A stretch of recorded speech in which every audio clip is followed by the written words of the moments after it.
Hello everyone, कैसे हो आप सब? आई होप अच्छी ही होगे। तो अभी तक हमने प्रेजेंट टेंस के आगे दो काइंड्स कर ली थी, simple present tense and present continuous tense. आज हम थर्ड काइंड करते हैं जो कि है प्रेजेंट परफेक्ट टेंस।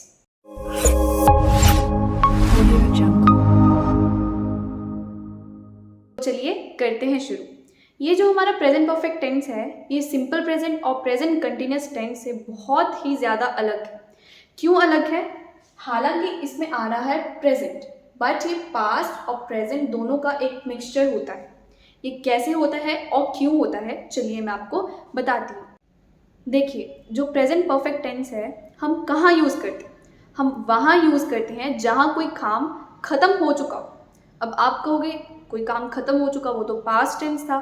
बट ये किस लिए होता है? जब कोई काम जस्ट अभी खत्म हुआ हो, जस्ट अभी अभी हमने कोई काम खत्म किया हो, इसलिए हम इसको प्रेजेंट परफेक्ट टेंस कहते हैं। सो परफेक्ट वर्ड जो है वही क्या डिनोट करवाता है हमें कि कोई काम खत्म हो चुका है, और प्रेजेंट परफेक्ट टेंस क्या डिनोट करवाता है कि कोई काम जस्ट अभी खत्म हुआ है। तो ये डिफरेंस है पास्ट टेंस में और प्रेजेंट परफेक्ट टेंस में। आइए अब इसकी फॉर्मेशन देखते हैं। सबसे पहले एफर्मेटिव प्रेजेंट परफेक्ट टेंस कैसे बनेगा? सबसे पहले हम लगाएंगे सब्जेक्ट प्लस हैज़ और have plus verb third form plus object. हमें ये तो पता है कि हैज़ और हैव के साथ क्या लगता है, वर्ब की थर्ड फॉर्म। हैज़ हमारा यूज होता है सिंगुलर सब्जेक्ट्स के साथ एंड हैव प्लूरल सब्जेक्ट्स के साथ। अगर हमने उसी पॉजिटिव सेंटेंस का नेगेटिव सेंटेंस में चेंज करना है तब कैसे करेंगे हम उसको? ये सब्जेक्ट वैसे ही रहेगा, हैज़ और हैव के साथ क्या आ जाएगा? नॉट। हैज़ और हैव के साथ हमारा नॉट आ जाएगा प्लस वर्ब की थर्ड फॉर्म प्लस ऑब्जेक्ट। तो बस इसमें कोई चेंज नहीं हुआ, हमने सिर्फ नॉट को ऐड किया हैज़ और हैव के बाद, बाकी सब सेम रहा। अब अगर इंटेरोगेटिव में चेंज करना है, मतलब क्वेश्चन पूछने के लिए हमने बनाना है प्रेजेंट परफेक्ट टेंस को, तब कैसे करेंगे? इंटेरोगेटिव सेंटेंसेस में क्या होता है, जो हमारी हेल्पिंग वर्ब होती है वो सब्जेक्ट के आगे आ जाती है। तो हमारी इस टेंस में हेल्पिंग वर्ब्स कौन सी हैं? हैज़ और हैव। तो हैज़ और हैव सब्जेक्ट के आगे आ जाएंगी, तो ये बन जाएगा हैज़ हैव प्लस सब्जेक्ट, यहाँ से हट जाएंगे और सब्जेक्ट के डायरेक्ट बाद क्या आ जाएगा? वर्ब की थर्ड फॉर्म प्लस ऑब्जेक्ट। यहाँ पे मैंने दो एग्जांपल्स लिखी हैं प्रेजेंट परफेक्ट टेंस की। She has already told her father, उसने अपने पापा को ऑलरेडी बता दिया है। Second, he has just gone out, वो अभी अभी बाहर गया है। यहाँ पे एक ऑलरेडी वर्ड आ रहा है और एक जस्ट, तो ये सब क्या है? Adverbs of time. ठीक है, तो इस प्रेजेंट परफेक्ट टेंस में ये एक इंडिकेशन है कि जहाँ पे ये एडवर्ब्स ऑफ टाइम यूज होंगे, जैसे कि ऑलरेडी, जस्ट, तो हम पता लगा सकते हैं कि ये प्रेजेंट परफेक्ट टेंस है। बट ज़रूरी नहीं है कि हर एक प्रेजेंट परफेक्ट टेंस के सेंटेंस में ये यूज़ होंगे, इनके बिना भी सेंटेंसेस बन सकते हैं। बट जहाँ पे ये यूज़ होंगे हम थोड़ा पता लगा सकते हैं कि ये प्रेजेंट परफेक्ट टेंस होगा। She has already told her father, subject plus has और हैव में से हैज़ आया क्योंकि शी क्या था? सिंगुलर। तो अगर हमने ऑलरेडी यूज़ करना है, एडवर्ब ऑफ टाइम यूज़ करना है, तो वो हेल्पिंग वर्ब के बाद और मेन वर्ब के पहले यूज होगा।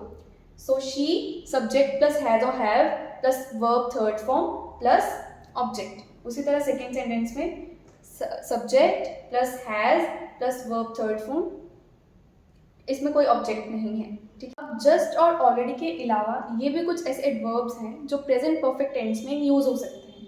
एवर, रिसेंटली, सो फार, येट, लेटली, एवर सिंस। ठीक है, तो जो हम ऑलरेडी जस्ट यूज़ करते हैं, जस्ट किस सेंस में यूज़ करते हैं? ऑलरेडी के सेंस में यूज़ करते हैं कि कोई काम ऑलरेडी हो चुका है। बट जस्ट का इस सेंस में भी यूज़ करते हैं, जैसे कि अभी अभी, she has just finished her work, उसने अभी अभी अपना काम खत्म किया है। अब हमने फॉर्मेशन देख ली बनते कैसे हैं। अब हम देखेंगे इसकी यूजेस कि यूज़ कहाँ होता है। सबसे पहले यूज़ तो मैंने आपको ऑलरेडी बता दिया कि जो काम जस्ट अभी अभी हुआ है। सेकेंड यूज़ इसका इसके लिए होता है कोई काम, कोई एक्शन अगर पास्ट में शुरू हुआ हो और वो प्रेजेंट अभी तक चल रहा हो, तभी हम इसको प्रेजेंट परफेक्ट टेंस को यूज़ करते हैं। इसके एग्जांपल देखिए, she has known me for 2 years। She has known me for 2 years, तो मेरे को वो 2 साल पहले जानने लगी और अब भी जानती है। अगर मैं लिखती she has known me since 1995, तो ये भी सही होता। तो अब सिंस और फॉर अगर दोनों यूज हो सकते हैं टाइम पीरियड के लिए, इनमें डिफरेंस क्या है?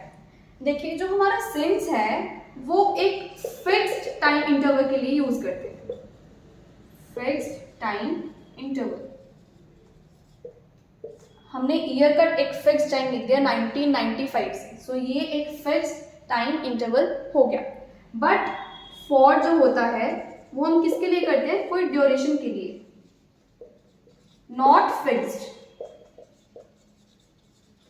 मैंने लिखा था फॉर 2 years, अब मुझे क्या पता कौन से 2 years से मैं उसको जानती हूँ, ठीक है। तो जो फॉर होता है वो एक ड्यूरेशन के लिए होता है और जो सिंस होता है वो एक फिक्स्ड टाइम पीरियड के लिए होता है। थर्ड यूज इसका ये है कि कोई एक्शन हमने पास्ट में किया हो और उसका प्रभाव, उसका असर प्रेजेंट में पड़ रहा हो, तब हम इसको यूज करते हैं प्रेजेंट परफेक्ट टेंस को। For example, I have seen India Gate. I have seen India Gate, कि मैंने इंडिया गेट को देख रखा है। तो हम इस किस को यूज करेंगे? प्रेजेंट परफेक्ट टेंस को। हमने ये तो देख लिया कि कहाँ कहाँ यूज होते, अब हम देखेंगे कि कहाँ ये नहीं यूज हो सकता। मैंने बताया था कि प्रेजेंट परफेक्ट टेंस में एडवर्ब्स ऑफ टाइम यूज होते हैं, एवर, जस्ट, ऑलरेडी। बट अगर कुछ ऐसे एडवर्ब्स ऑफ टाइम यूज हों जैसे कि yesterday, 5 years ago, 2 days ago, कुछ ऐसे टाइम पीरियड्स यूज हों कि जिनका यूज सिर्फ पास्ट के लिए ही होता है। अब येस्टरडे, कोई काम कल खत्म हो चुका था, तो उसके लिए हम प्रेजेंट परफेक्ट टेंस क्यों यूज करेंगे? उसके लिए तो कोई पास्ट का टेंस यूज होगा। सो इसीलिए वहाँ पे हम प्रेजेंट परफेक्ट टेंस यूज नहीं कर सकते। अगर आप लिखोगे आई हैव सीन हिम येस्टरडे,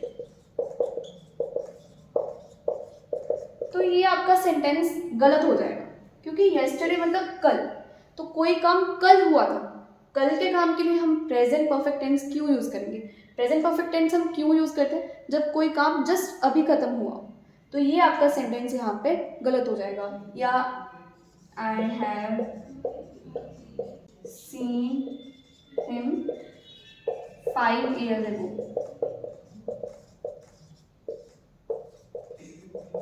मैंने उसको 5 साल पहले देखा था, तो ये भी गलत हो जाएगा।